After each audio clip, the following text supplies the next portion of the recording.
मोदक बनवणे म्हणजे काय?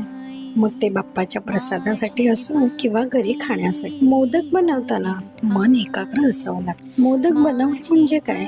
आपल्यातलं एकाग्र मन. कितीही पाकळ्या असो, कसाही आकार असो, ते छानच दिसायला अगदी नाजूक, सुबक व दरवळणारा सुगंधी पदार्थाची पहिली खूण असते. शेवटी आपली श्रद्धा. मी ना माझ्या मनातलं सर्व सांगते. म्हणजे मोदकाचा आकार कसाही असो, कितीही पाकळ्या असू देत, शेवटी काय? श्रद्धा. गणोबा तो स्वीकारच करतो. जणू काय मोदक बनवताना तो माझ्या समोरच बसलाय. एवढी श्रद्धा असली म्हणजे सारं काही जमून येतं. मग काय तुम्ही सुद्धा गणोबासाठी मोदक बनवताय ना? म्हटलं आंब्याचा सीझन चालू झाला आहे. गणोबासाठी आंब्याचे गरमागरम उकडीचे मोदक बनवूया, त्यावर तुपाची धार. तुम्ही बनवलेले मोदक कसे झाले हे मला कमेंट बॉक्समध्ये नक्की सांगा.